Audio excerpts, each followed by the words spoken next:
بسم اللہ الرحمن الرحیم۔ سامعین السلام علیکم ورحمۃ اللہ۔ درود و سلام کے بعد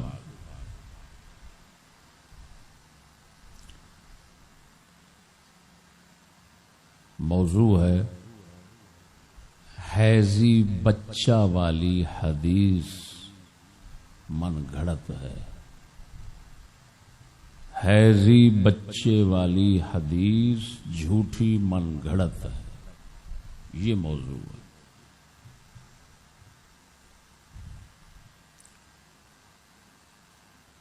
آپ لوگ فتاوی رضویہ کے حوالے سے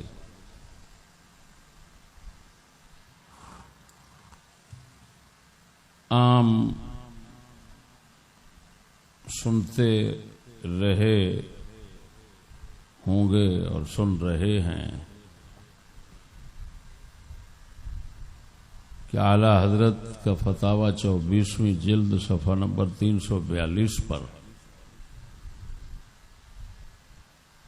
ایک حدیث پیش کی گئی ہے، جو میری اولاد کا حق نہ پہچانے وہ 3 باتوں میں سے ایک سے خالی نہیں، یا تو منافق ہے یا حرامی یا حیضی بچہ۔ تو یہ حدیث ہے حیضی بچے والی۔ اس کو مقررین طبقہ اور آج کا مترفضہ طبقہ عام بیان کرتا ہے۔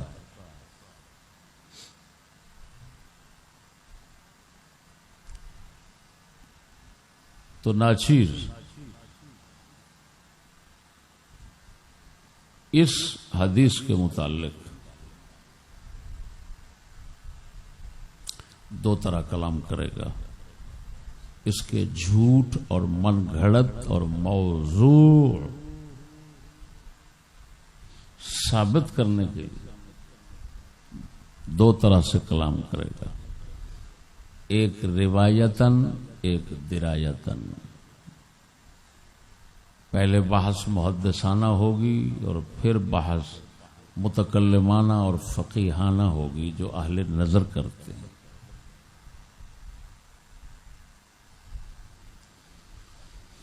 حوالے پہلے اس کے سناتا ہوں، کہاں کہاں یہ آئی ہے۔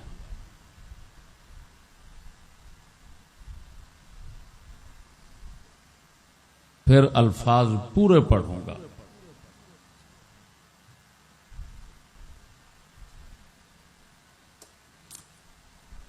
یہ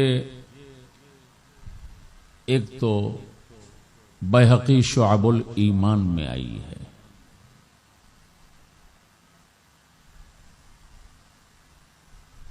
اس کے ساتھ امام بیہقی نے بتا دیا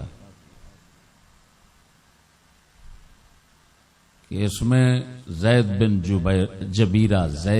جبیرہ راوی ہے، غیر قوی، وہ قوی نہیں ہے۔ اور کیونکہ وہ قوی نکرہ ذکر کر رہے ہیں تو اس کا مطلب ہے بالکل قوت کی نفی ہے، اور ضعف اس کا ہر طرح سے ثابت۔ خیر، دوسرے نمبر پر اس کو پیش کیا ہے مسند الفردوس میں محدث ابو شجاع شیرویہ بن شہردار بن شیرویہ الدیلمی نے، مسند دیلمی جس کو کہتے ہیں، اس میں 59-55 نمبر 59-55۔ پھر امام سیوطی نے جمع الجوامع میں،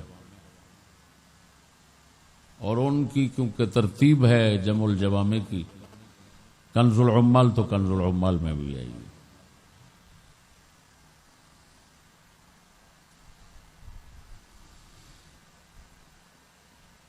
یہ ہیں اس کے چند حوالے۔ الکامل ابن عدی میں بھی آئی ہے، الکامل فی الضعفاء ابن عدی کی، اس کے اندر بھی یہ آئی ہے۔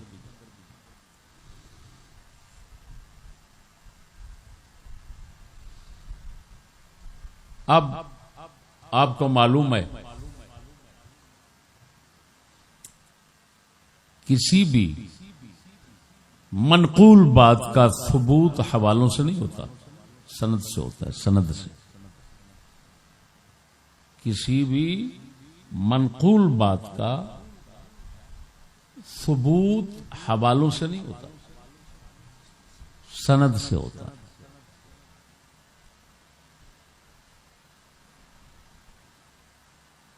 اب میں بیہقی شعب الایمان سے سند پیش کروں گا،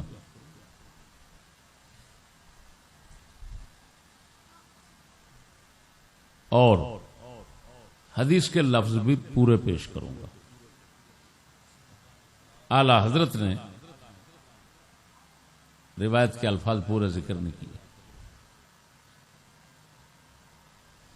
بیہقی شعب الایمان پورے 1500 نمبر پر یہ حدیث ہے، اسی ابن عدی کامل کے حوالے سے۔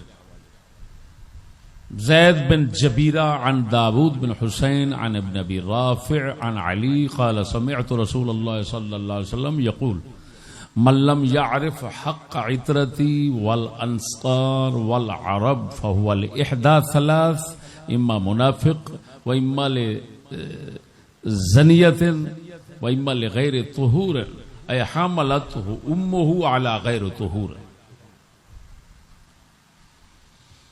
اللہ اکبر۔ کہ جو شخص میری عطرت کا حق نہ پہچانے، میری اولاد کا، اور انصار صحابہ کا حق نہ پہچانے، اور عرب والوں کا حق نہ پہچانے، تو تین باتوں میں سے ایک بات اس کے اندر ضرور ہوگی، یا تو منافق ہوگا، یا حرامی بچہ ہوگا، یا حیضی بچہ۔ جس طرح اعلی حضرت نے ترجمہ کیا میں اسی طرح ہی کر رہا ہوں۔ اب میرے دوست، اعلی حضرت نے صرف من لم یعرف حق عطرتی کا لفظ ذکر کیا، والانصار والعرب کا اڑا دیا۔ خدا جانے انہوں نے اختصار کر لیا ہوگا، چلو مختصر۔ لیکن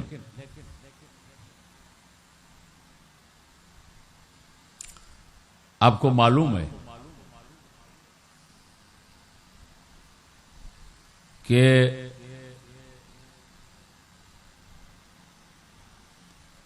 علماء محدثین بڑے بڑے ان سے موضوعات روایتیں، موضوعات روایات، آثار، احادیث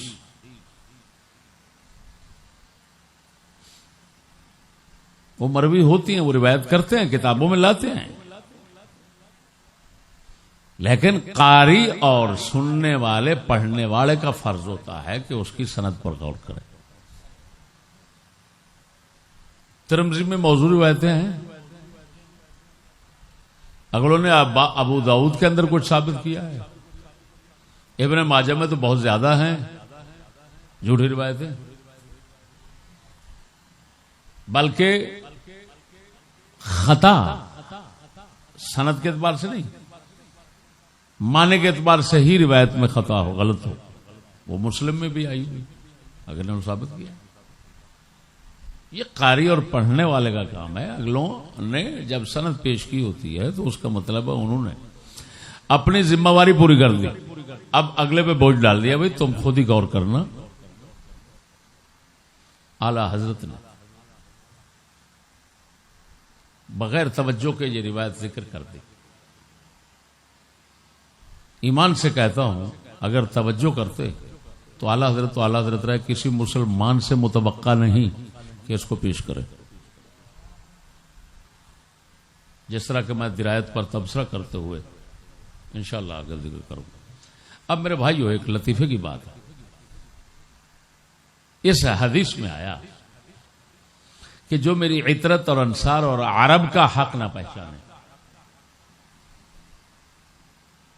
یہ آج کے قریشی، خانے والی وغیرہ دوسرے تیسرے، یہ ہمیں اہل بیت کا دشمن سمجھ کر یہ ہمارے اوپر لگاتے ہیں، لیکن ہم ایک لطیفے بطور کہیں کہ کہتے ہیں کہ حضرت آپ نے حدیث کو پورا نہیں پڑھا، اس حدیث میں آپ سارے حرامزادے بنتے ہو۔ کیوں؟ حضور نے فرمایا جو میری اولاد انصار اور عرب کا حق نہ پہچانے، اور جتنے وہابی ہیں یہ عرب والے ہیں، تو وہابیوں کو تم گالیاں دیتے ہو، تم کافر کہتے ہو، پتہ نہیں کیا کچھ کہتے ہو، تو تم تو پکے حرامزادے ثابت ہو گئے۔ لیجئے حضرت، اب چلا گھر کا پتہ۔ اگر لعنت جہالت اور بے علمی اور کم علمی کی ہو تو یہی نتیجہ ہوتا ہے کہ گھر ہی نہیں بچتا۔ اب تو تمہارا گھر نہ بچا۔ اگر کوئی پڑھتا ہے اہل بیت کے لیے، بات سمجھ، اور وہ انصار کا دشمن ہے، صحابہ کا، تو اس میں انصار کا ذکر آ گیا، تو وہ انصار کی دشمنی کی وجہ سے خود حرامزادہ بن کر بیٹھ گیا۔ اگر کوئی پڑھتا ہے اہل بیت کے لیے اور عرب کے وہابیوں کا دشمن ہے، عرب والوں بعض کا دشمن ہے، تو حدیث میں عرب کا آ گیا، تو وہ بھی حرامزادہ دشمن، حرامزادہ ثابت ہو گیا، حیضی بچہ ثابت ہو گیا، منافق ثابت ہو گیا۔ کیا بنے گا بھائی؟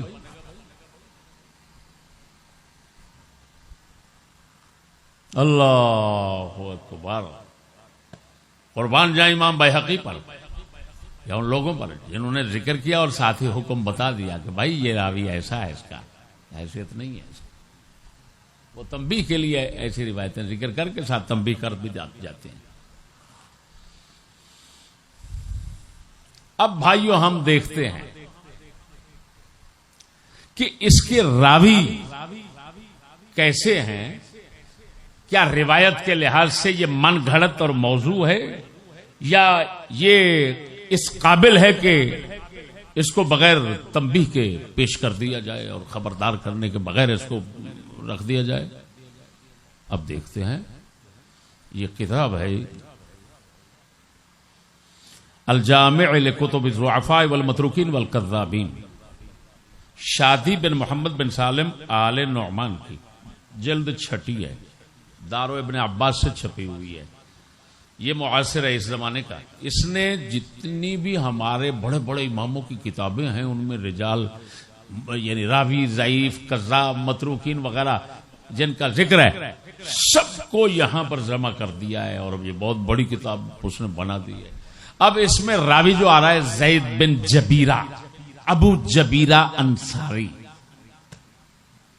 اس پر دیکھتے ہیں تمہارے ائمہ کرام نے، تمہارے محدثین نے، تمہارے اہل رجال نے کیا حکم لگایا، دیکھتے ہیں، سنتے جائیے جناب۔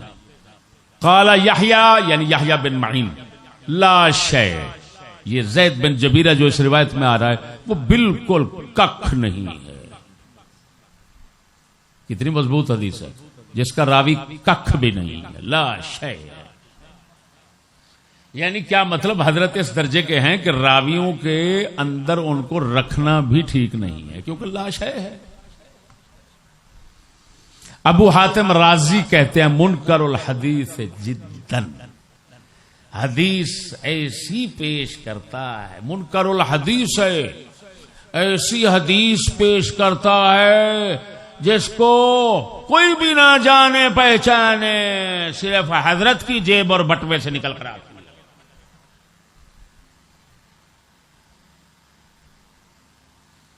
حدیث منکر الحدیث کہہ رہے ہیں، یہ اس کا وصف لازم ہے۔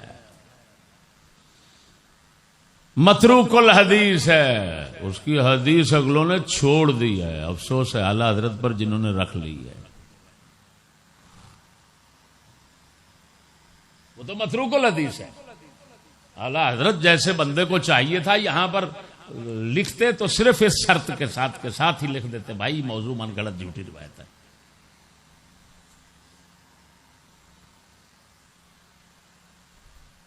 امام نسائی اور ازدی کہتے ہیں متروک الحدیث،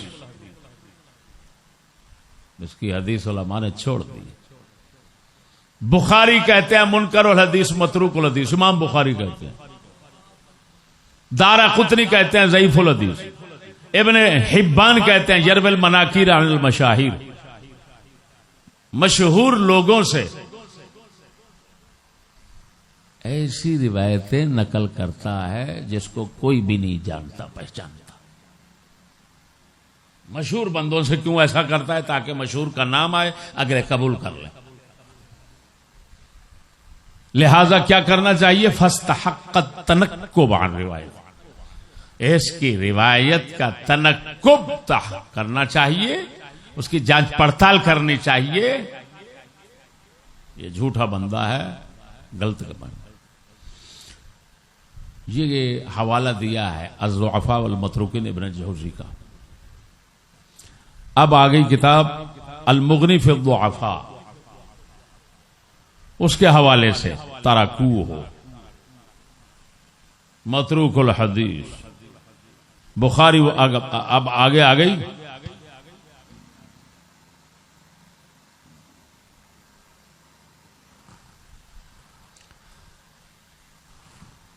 دیوان الضعفاء. یہ کتابیں ساری میرے پاس پڑھی ہیں اصل، جن سے یہ حوالہ لکھ رہا ہے. دیوان الضعفاء، اس کے اندر کیا ہے؟ امام بخاری وغیرہ کا متروک. ابو حاتم نے کہا لا یکتب حدیث، اس کی حدیث تو لکھنے کے قابل نہیں ہے.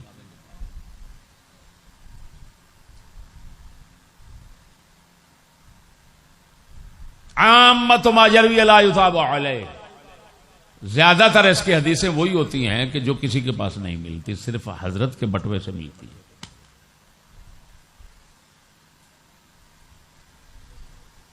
نسائی نے فرمایا ثقہ نہیں ہے. لیس بشیء، وہی بات، لا شیء لیس بشیء، کچھ بھی نہیں ہے، ہرگز کچھ نہیں. یہ تو اس کے راوی کا حال ہے، اور اسی کے سوا کسی دوسرے کے پاس یہ ملتی ہی نہیں.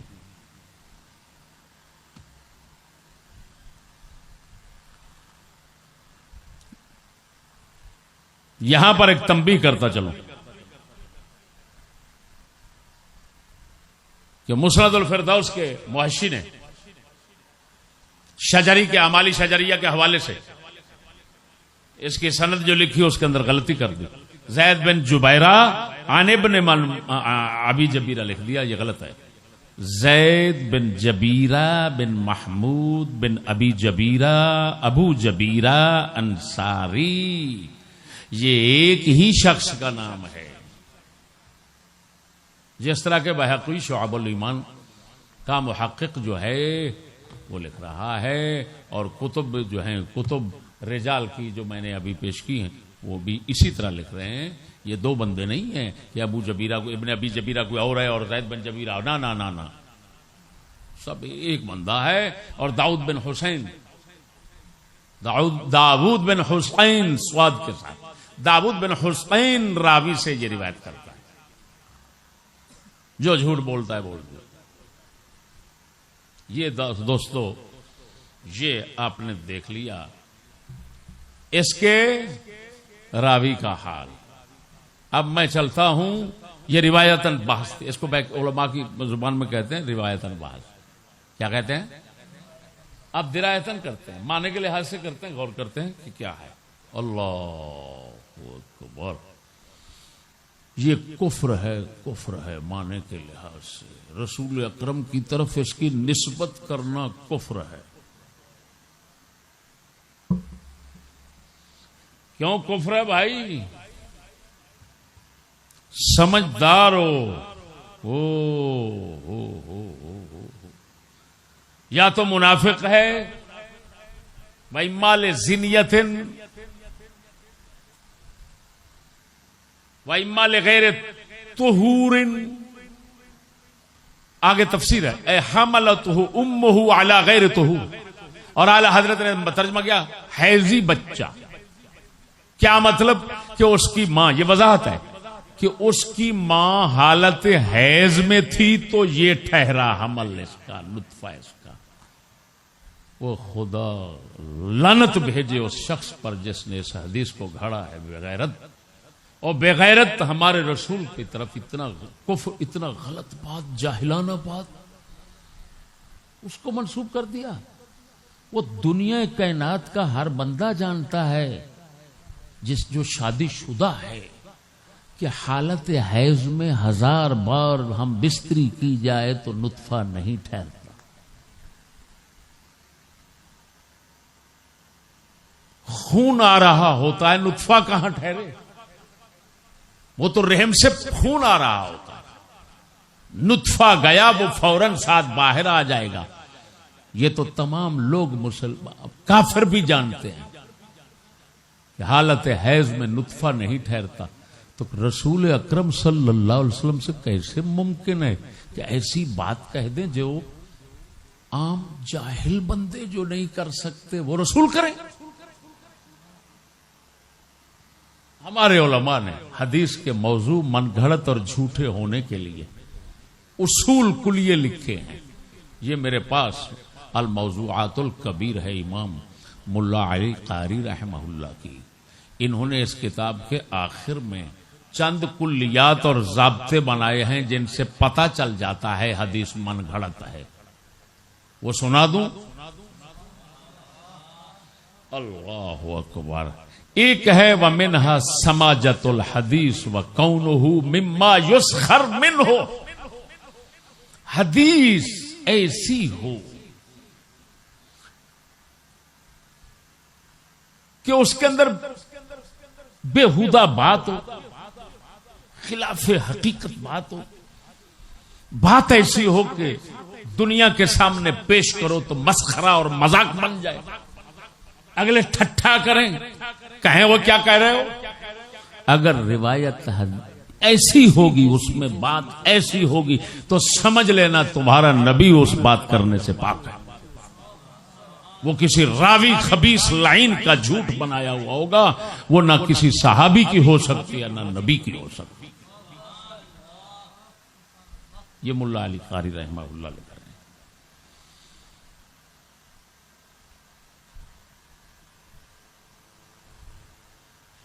وَمِنْهَا مُنَاقَضَةُ الْحَدِيثِ لِمَا جَاءَتْ بِهِ السُّنَّةُ الصَّرِيحَةُ مُنَاقَضَةً بَيِّنَةً. توجہ، دوسرا اصول بنایا کہ جو حدیث صحیح آئے اس کے برخلاف، جو سنت صحیحہ ہو اس کے برخلاف حدیث آئے اس کے ساتھ ٹکراتی ہو واضح طور پر، تو سمجھ لینا رسول پاک کا فرمان نہیں، جھوٹ ہے. اور اس میں تو احادیث یہ وہ سب اتفاق، کیا میں کہہ رہا ہوں کائنات کا اتفاق ہے کہ حالت حیض میں نطفہ نہیں ٹھہرتا. تو یہ بات آ گئی جو مناقض ہے، مخالف ہے سنت صریحہ صحیحہ کے، لہذا موضوع ہونے کے لیے کافی ہے. اگلی بات سنیں. تیسرا کلیہ کہ حدیث ایسی ہو ان یکون الحدیث لا یشبہ کلام الانبیاء بل لا یشبہ کلام الصحابہ. حدیث ایسی ہو کہ نبیوں کے کلام جیسی نہ لگے بلکہ صحابہ کے کلام جیسی نہ لگے. ارے بھائی ایسی کہ جو کسی بھی عقل والے کے کلام کے مطابق نہ لگے، سمجھ لو یہ من گھڑت ہے. ہائے ہائے ہائے ہائے ہائے ہائے، کیا کہہ رہا. یہ 3 کل ضابطے آ گئے. چوتھا سنیے، ان یکون الحدیث مما تقوم الشواہد الصحیحہ علی بطلانہ. شواہد صحیحہ، دلائل صحیحہ جس کے بطلان پر دلالت کر رہے ہوں. جس طرح کے بات مشہور ہے، انہوں نے کہا اوج بن عنق ایک مشہور شخص بتاتے ہیں اس طرح لمبا تھا، اتنا حضرت موسیٰ علیہ السلام کا ڈنڈا اتنا لمبا تھا، پھر آپ نے ایسے مارا تو اس کے ٹخنے پہ جا لگا. وہ فرماتے ہیں یہ شواہد صحیحہ کے سراسر خلاف ہے، لہذا جھوٹ.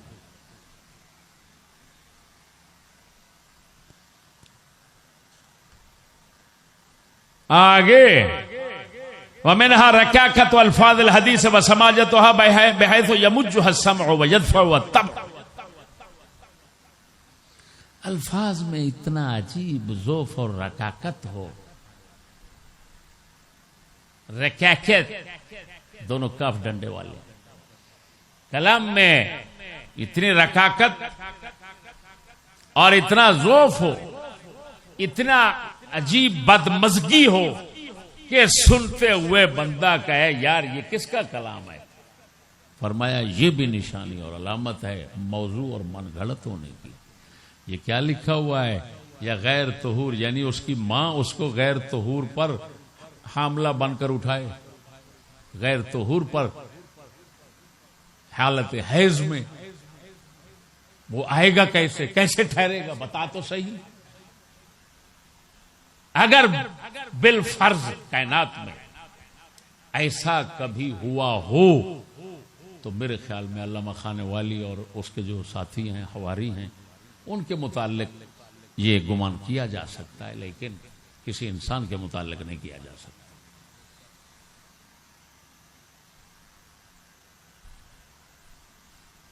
معلوم ہوا میرے بھائیو، روایتاً بھی یہ باطل، درایتاً بھی یہ باطل، اور ایسی جاہلانہ بات کو رسول اکرم کی طرف منسوب کرنا کفر. اعلی حضرت سے اجتہادی خطا ہو گئی، توجہ نہیں گئی. اگر کسی سے عدم توجہ سے کوئی غلط بات کفر کی بھی نکل جائے تو اگلے کو سوچنا فرض ہے کہ وہ اس کی اتباع نہیں کر سکتا. بڑی بڑی روایات دیکھیں. اب طبرانی کبیر پڑھیے اور حدیث کی کتابیں ہیں جن کے اندر یہ موجود ہے کہ اللہ تعالیٰ تھک گیا، تھک کر لمبا پہ گیا، عرش کے اوپر ٹانگ پر ٹانگ رکھ کر